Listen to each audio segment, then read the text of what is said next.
Ouais les gars, aujourd'hui on va réagir à une vidéo de Hunter Gaming par rapport à l'histoire de Poppy Playtime chapitre 4. J'avais fait une vidéo au gameplay du jeu et je l'ai pas terminé. Mais du coup je m'en fous si je me fais spoiler, en vrai j'en ai plus rien à foutre du jeu.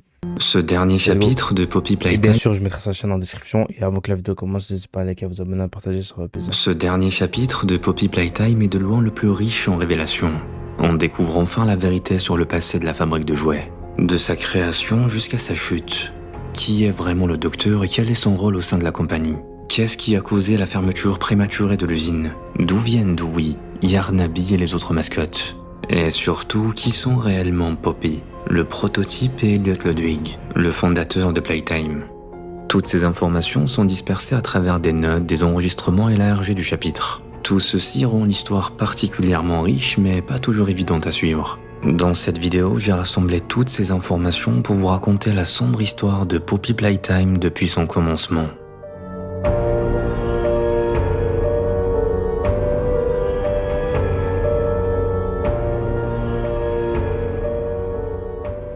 Pour Ok. comprendre ce chapitre, il est indispensable de revenir rapidement sur les 3 premiers afin de se remettre en contexte.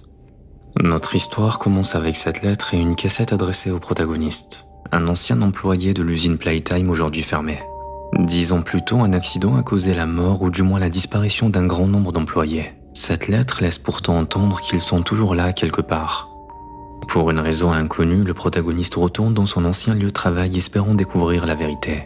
Il ne lui faut pas longtemps pour comprendre que des expériences abominables étaient secrètement menées au sein de l'usine. Huggy Wuggy en est un exemple parfait. Cette mascotte emblématique de Playtime a pour une raison inexpliquée dans ce premier chapitre pris vie.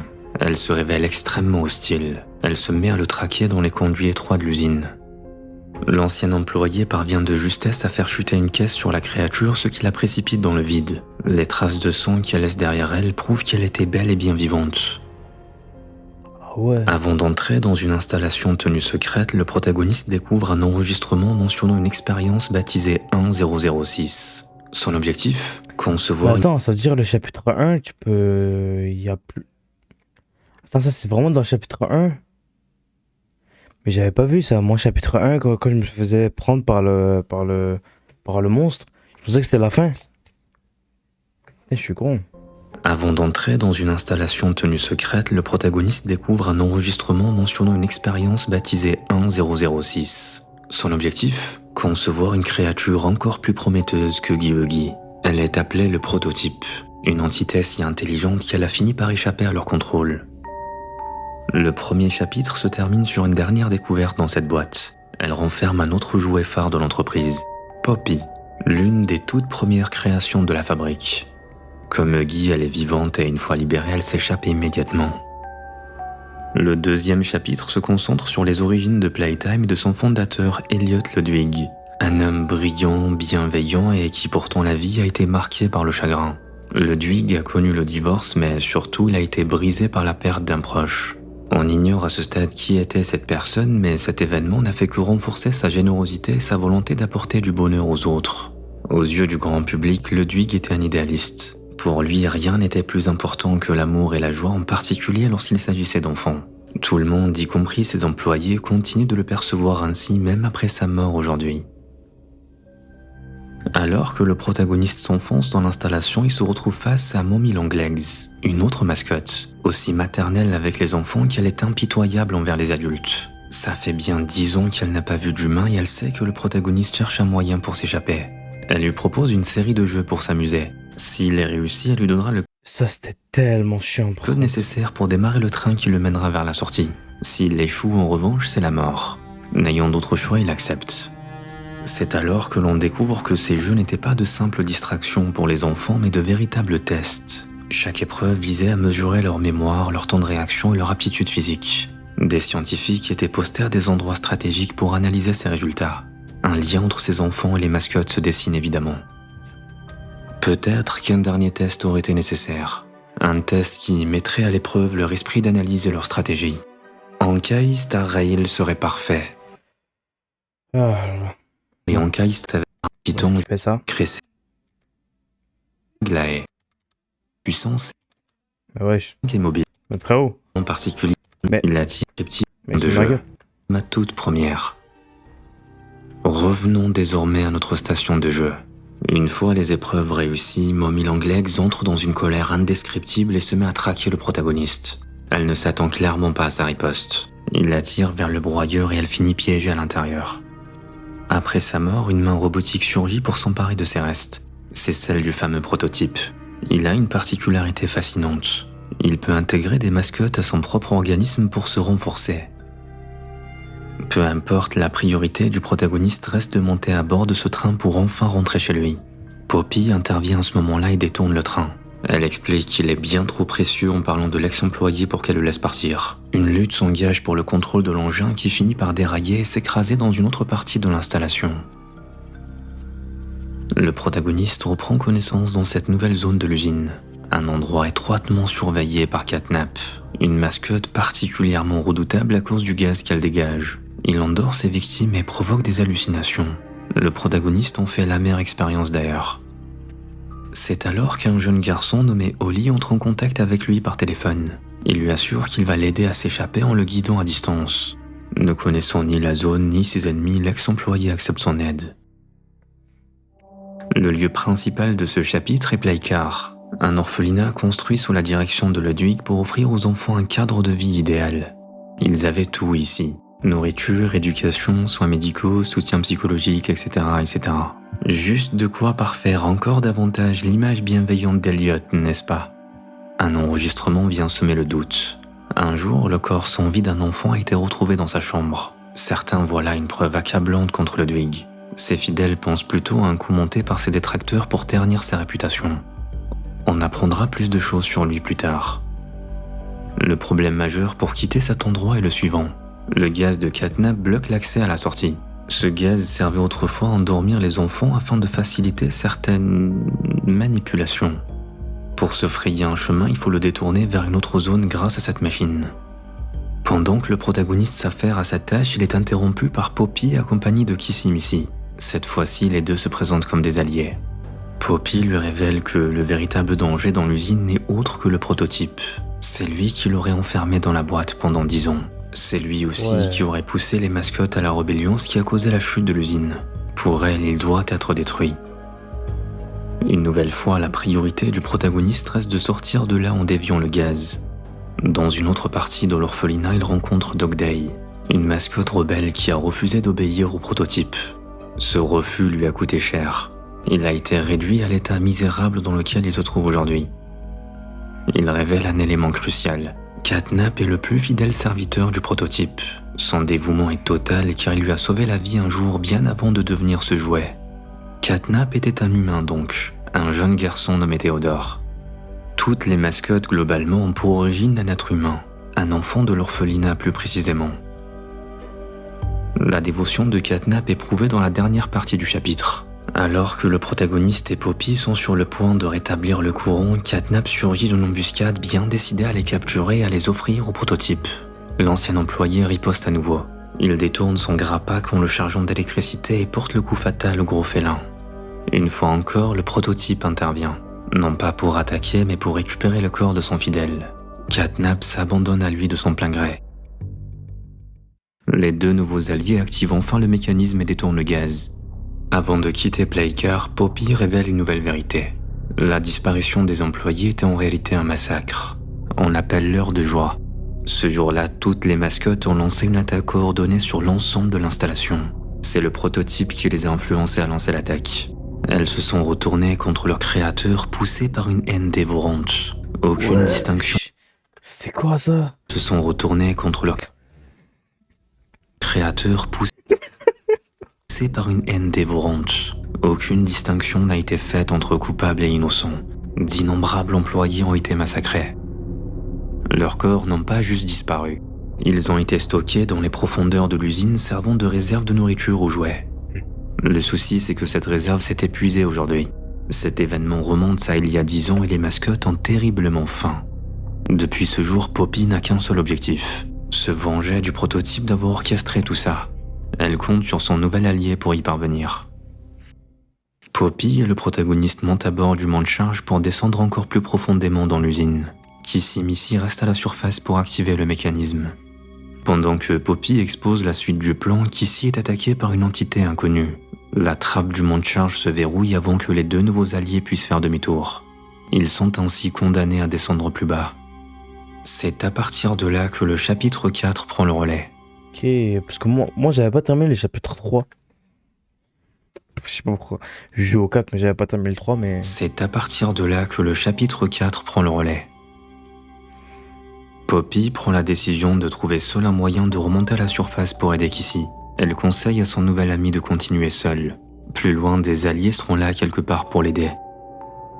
Il ne lui faut pas longtemps pour comprendre quelle sera sa prochaine destination. Tous les panneaux indiquent la direction de la prison. Le chemin qui y mène est jonché de cadavres de jouets morts. On y trouve aussi des notes écrites par une certaine Riley qui raconte ce qui s'est passé ici. Riley était une jeune orpheline qui avait du mal à se faire adopter après la mort de ses parents. Trop anxieuse et beaucoup trop vieille. 15 ans à peine, mais les parents adoptifs n'aiment pas trop ça.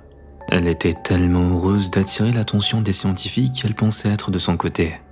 Quelques semaines plus tard, elle a réalisé qu'elle n'était qu'une cobaye pour leurs expériences. Dans ses notes, elle décrit la douleur, la déshumanisation et finalement la perte de son identité humaine.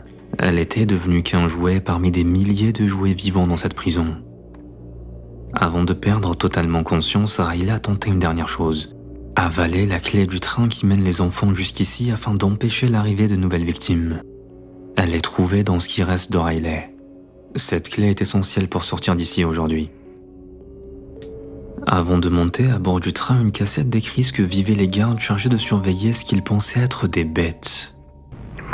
Know what we get in the North? Things. Whatever they aren't people anymore. Their cells might as well be cages. They are animals. Sick. Twisted. Just instincts and anger.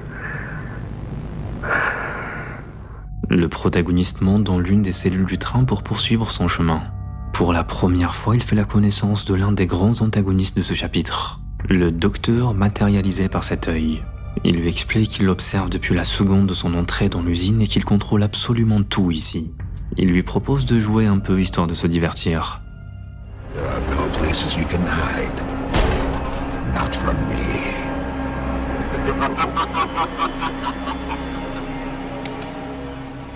Ouais, quand même. Le train mène en effet à la prison. Une succession de blocs de cellules accolés les unes aux autres où étaient enfermés les enfants après leur changement. Ce projet a été lancé par le directeur Leith Pierre, l'homme qui a dirigé la société depuis la mort d'Elliot Ludwig. Il a su se montrer persuasif pour installer cette prison. I don't like what I'm supposed to be building here. What in the world would a toy company need with a prison? When my people were building Playcare, all Mr. Ludwig could talk about was how much good it could do. And all you needed was a look at the man to know he believed every word of it. If we're gonna make this thing for you, then I need that assurance. Let me give you a bit of history, friend. In 1972, you signed a contract, a legally binding piece of paper that says whatever is asked of you, you do it. We asked. You did.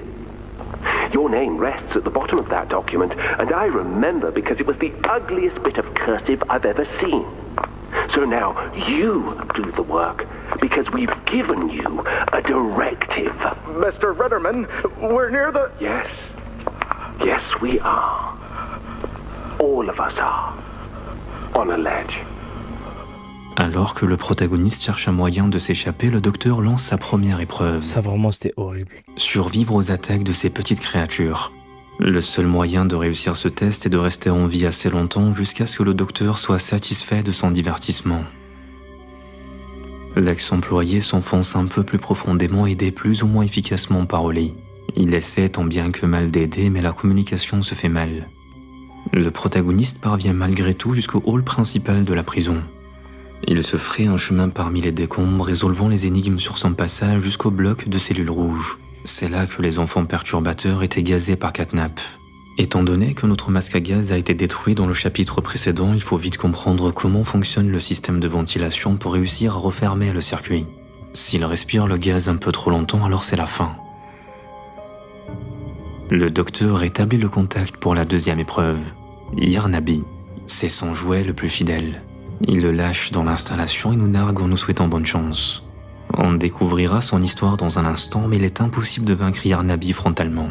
La seule chose que l'on puisse faire est de se faufiler entre les éléments du décor sans faire de bruit pour lui échapper. Moi, je suis rendu là, Heureusement, moi. une mystérieuse main colorée nous aide à nous orienter dans l'obscurité. Cette fuite conduit le protagoniste devant une nouvelle mascotte. Elle est aussi dangereuse en apparence que ratée d'un point de vue technique. Pianosaurus. À part manger, il ne fait pas grand-chose. Il se fait rapidement briser par le jouet qui nous a aidé à avancer dans l'obscurité. Dewey.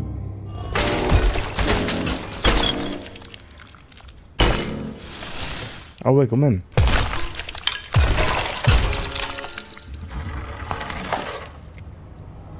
Ah bah. Hiya there, pal. Don't worry, I won't eat you. I'm Dowie. I was told to expect you. Dewey est fait à partir de pâte à modeler multicolores. Il est doté d'une faculté très intéressante puisqu'il peut se donner la forme et la taille qu'il souhaite pour franchir des passages très étroits. Il est aussi capable d'absorber les chocs grâce à son caractère extensible. Heureusement, c'est un allié dont parlait Poppy. Il demande à l'ex-employé de le suivre jusqu'au refuge tout en l'aidant à l'atteindre. Une longue succession d'énigmes les attend dans les zones suivantes, toujours remplies de créatures hostiles. Brusquement, une main rose familière attrape le protagoniste pour le sauver d'une mort certaine. C'est Kissy qui a survécu malgré ses blessures. Le monstre qui rôde ici est le prototype. Through the showers. We should be able to make it into the safe haven from there. Ça fait trop rire la tête du truc là.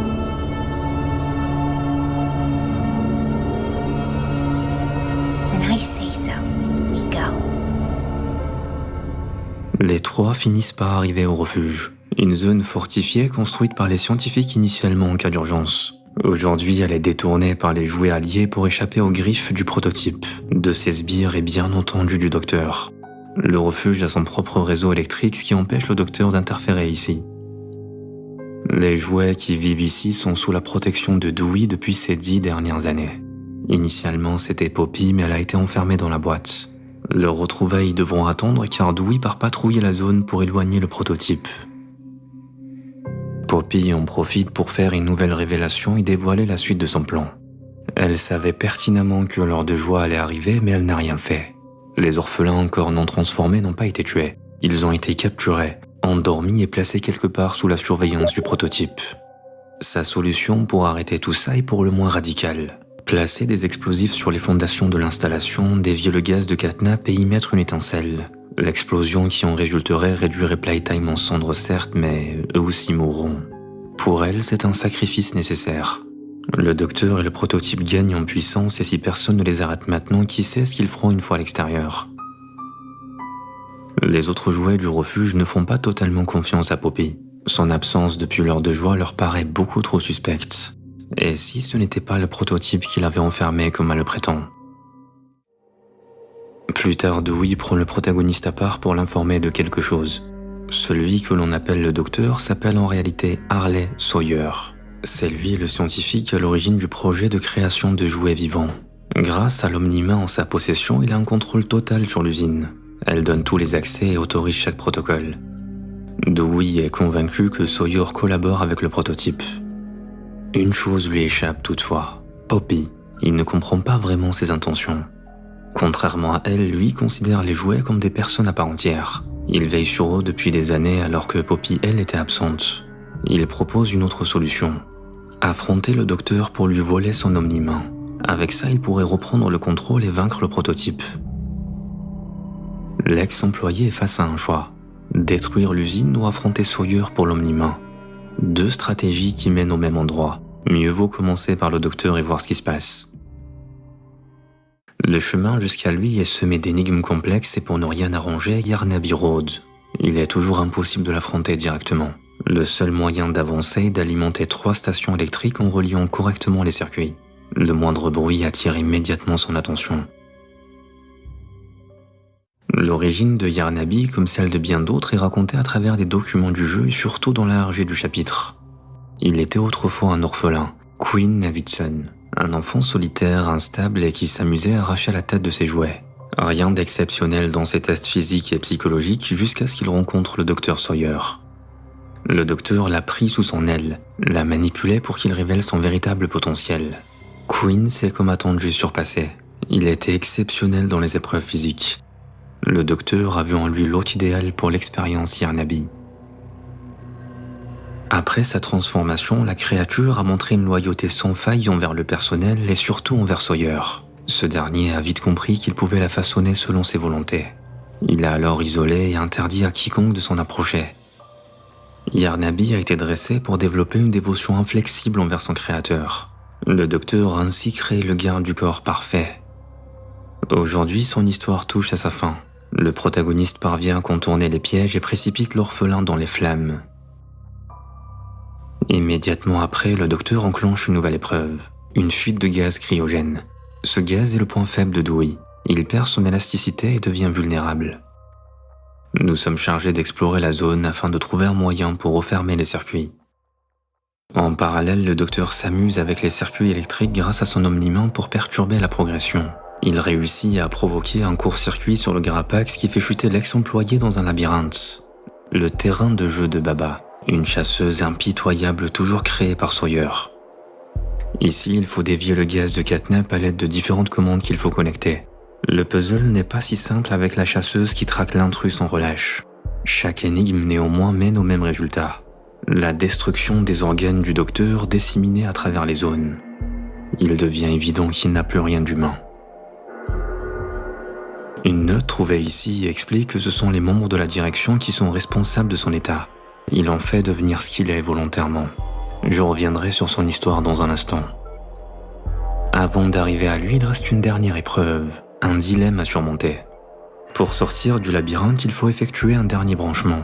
Le problème, c'est qu'un jouet innocent se trouve au milieu du circuit. Effectuer le branchement le tuerait. Le docteur se met en observateur. Il veut savoir s'il reste un peu d'éthique à son adversaire.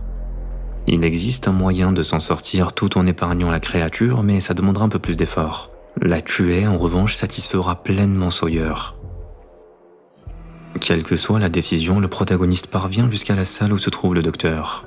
À peine entré que des androïdes se jettent sur lui. Pour les désactiver, il faut brancher toutes les batteries dispersées dans les 4 coins de la zone jusqu'à provoquer une surcharge. Évidemment, les androïdes ne le laisseront pas faire. Pendant qu'il s'attelle à cette tâche, voyons l'histoire du docteur. Le premier élément connu à son sujet remonte à son admission dans le programme des jeunes génies initiés par Ludwig. Le fondateur de Playtime souhaitait réunir de jeunes esprits brillants pour approfondir leurs connaissances scientifiques. Sawyer faisait partie des enfants sélectionnés. Il était un enfant remarquable. Ludwig a toutefois vite eu des doutes sur lui. Sawyer ne s'intéressait pas au progrès scientifique pour l'avancée de l'humanité. Ce qui l'animait, c'était le progrès pour le progrès. Il voulait savoir jusqu'où on pouvait aller. Son manque d'humilité a conduit Ludwig à l'exclure du programme. Il espérait que ça lui serve de leçon, mais ça n'a pas eu l'effet escompté. Depuis ce jour, Sawyer considère Ludwig comme un traître, un idéaliste naïf et mesquin.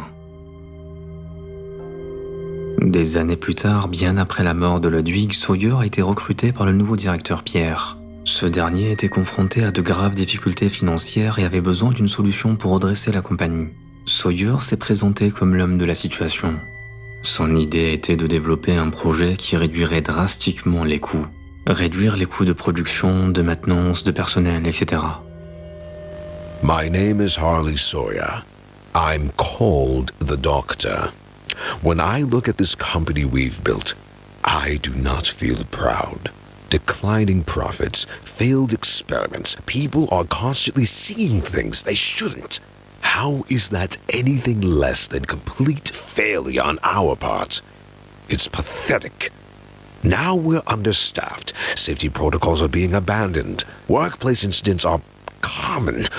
We can't avoid a lawsuit forever. We need to deal with all of these issues at once. I'm here now with a solution. The Bigger Bodies Initiative. Giant toys. We can increase our workforce and simultaneously decrease the number of lawsuits and people on our payroll if the people we have working aren't people. Put me in charge of it, and I will save this company. En tant que neurochirurgien, il a initié ses premiers travaux sur les enfants. Son objectif était de les transformer en quelque chose de docile. Une parfaite main-d'œuvre. L'orphelinat de Ludwig allait bientôt servir à son avantage.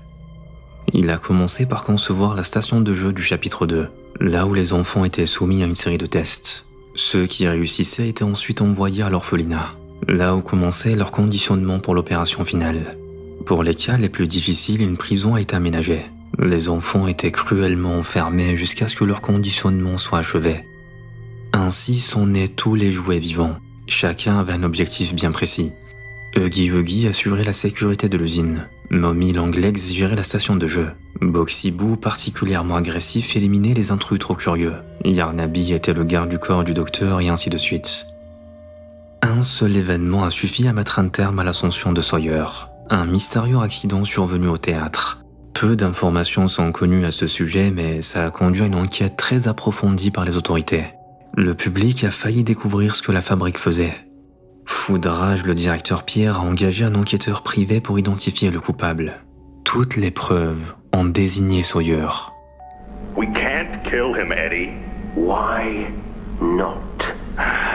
Because like it or not, we need him. Eddie's right, though.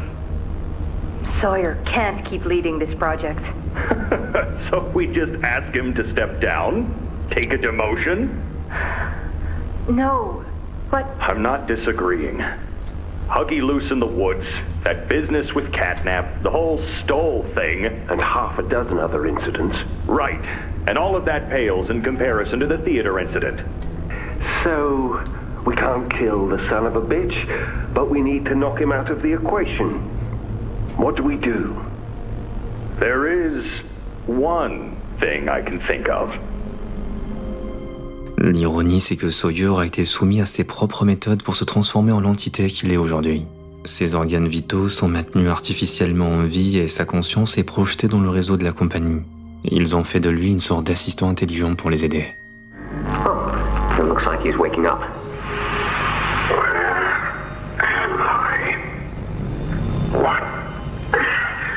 What is this? Oh no. They didn't. Those backstabbing traitors. My head feels like it's split in two. This is wrong. You must have done something wrong. Some disorientation is to be expected. Who gave you the order? You spineless cowards. After all I've done for this project, for this company. I gave the order, Sawyer. Pierre. Of course it'd be you. You have no idea what kind of mistake you just made. Une décennie plus tard, la chance a tourné pour lui. Le jour de la rébellion des jouets, plus précisément. L'urgence de la situation a poussé un cadre à lui confier l'Omni-Main, la clé qui contrôle tout ici pour qu'il aide à sortir vivant de là. Évidemment, le docteur s'en est emparé pour ses propres ambitions. Depuis, il opère ici avec le contrôle et la vue sur tout. Sa vraie forme, entre guillemets, est ce cerveau dans une cuve. There is something you can do, Warden. I can help you. How? You're stuck in there. You can't... My body's here. Sure. But my mind... What? The Omni Hand. If you give it to me, I can get you anywhere. I'll have control over everything. I don't know. If you want to wait to get torn to pieces, that's your prerogative. But look at your immediate options, Warden. What choice other than this gets you out of here alive? I'm giving you the tool. Just get me out of here. Please. Of course. You've made a smart decision, Warden. Le brillant docteur ne s'attendait pas à la résistance du protagoniste. Ce dernier provoque une surcharge qui marque la fin de son règne. L'Omni-Humain est ensuite récupéré. De retour dans le refuge, on retrouve Dewey en train de négocier avec Poppy. Il essaie de lui faire comprendre que tout sacrifier n'est pas la solution. Un appel d'Oli les interrompt. Il les informe que le prototype les a localisés et qu'il s'approche. Dewey et Poppy se divisent tandis que nous sommes chargés de réparer le générateur pour relancer le système de sécurité. Oli nous aide à reconfigurer le système à temps. Ils sont sauvés de justesse pour cette fois. Cet assaut est celui de trop pour Poppy. Elle convainc le protagoniste d'installer les explosifs sur les fondations pour en finir une bonne fois pour toutes. Sa nouvelle mission commence alors. Après une série de puzzles, les explosifs sur plusieurs points stratégiques des fondations sont installés. Ils détournent aussi le gaz de catnap dans la zone de sorte à provoquer une explosion qui ne laissera personne indemne. Dewey interrompt l'opération pour nous informer qu'il a perdu de vue le prototype. Une énorme explosion provenant du refuge retentit à ce moment-là. Les deux se précipitent pour retourner au refuge. Malheureusement, une fois sur place, ils trouvent leurs amis pour la plupart morts. Cette tragédie plonge Dewey dans une colère incontrôlable. Il accuse Poppy et bien sûr le protagoniste d'être responsable de leur mort. Après tout, c'est à cause d'eux cette récente agitation dans le refuge. Il perd le contrôle et plusieurs personnalités plus ou moins hostiles de Dewey s'enchaînent pour menacer les coupables. It all started with you.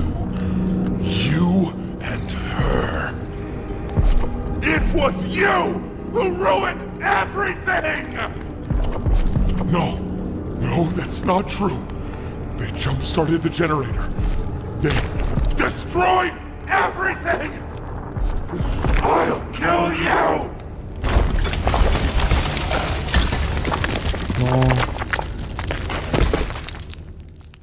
Lorsqu'il émerge des débris, on découvre sa nouvelle forme bien moins amicale. On peut entrevoir 3 corps humains sortir de lui.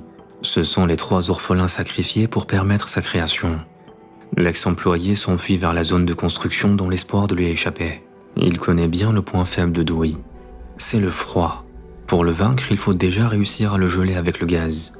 La deuxième étape consiste à utiliser la scie pour infliger un maximum de dégâts. Voyons l'histoire de Dewey pendant cette opération. Il est la première expérience réussie à combiner 3 êtres pour créer un seul jouet vivant. Le premier est Matthew, un jeune adolescent de l'orphelinat connu pour sa bonté et surtout son leadership. Il n'était pas particulièrement doué, mais les autres enfants de l'orphelinat l'admiraient presque. C'était un leader naturel et tout le monde buvait ses paroles. Certains cadres pensaient même à le recruter dans le personnel. Le deuxième est Kevin, l'opposé de Matthew. Lui était excellent dans les tests, presque parfait dans tous les domaines sauf qu'il était violent et impulsif. Malgré la réticence des scientifiques, Sawyer a insisté pour l'intégrer au projet Dewey. Trouble getting along with others, aggressive and often confrontational social tendencies, and an otherwise combative nature clearly relay that Kevin is, put simply, a problem child. What friends he does have, he's reported to have attacked in moments of intense play. Le dernier hôte est Jack, un enfant qui était fan de la fabrique de jouets et qui avait reçu une invitation pour la visiter. Malheureusement, il est tombé dans une cuve de pâte à modeler. Il n'a pas survécu. Il était décrit par ses parents comme un enfant au cœur pur. Des mois plus tard, ses parents ont été invités par l'entreprise à retrouver leur fils. Pour des parents en deuil, c'était inespéré. Ils ignoraient que son nouveau corps était désormais partagé avec 2 autres. Jack? Honey, it's me. It's Mommy. Mommy? Yes. Yes! It's Mommy and Daddy. You remember, don't you? Leave me alone. Hey, you'll be okay, I promise. Mommy's only here to talk. No, I don't want to talk. Get out! Susan, I think we should leave. Jackie, I'm staying right here. I'm not leaving you. Not ever again. Do you hear me? Hey! Open this door! Et puis ses parents. Oh God. Susan! Please, open the door! Please!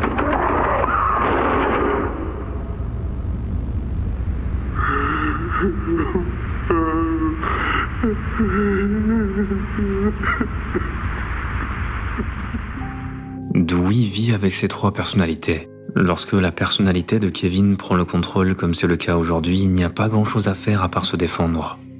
Le protagoniste parvient à en venir à bout en exploitant sa faiblesse. Dewey est ainsi éliminé. Kissy et Poppy sont retrouvés dans une zone cachée en train d'essayer d'entrer en contact avec Holly. Le jeune garçon met du temps à leur répondre à juste titre. Il est en train de savourer chaque instant de ce moment.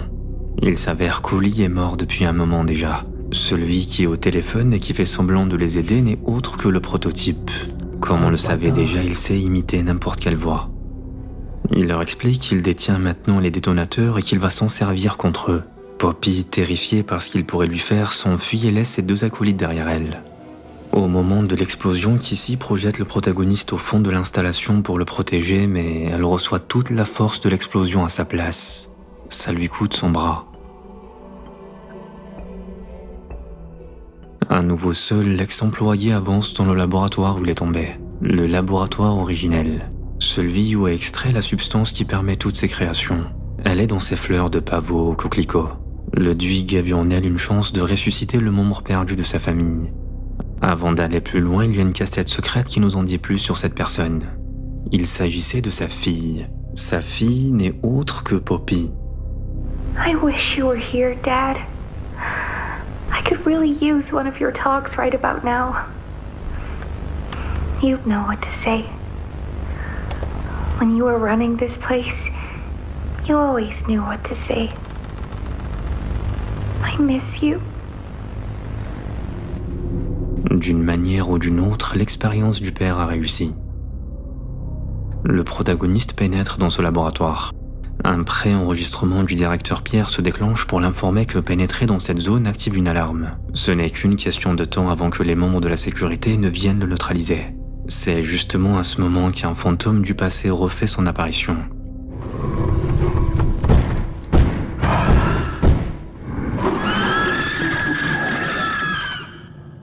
Huggy n'est donc pas mort dans le premier chapitre.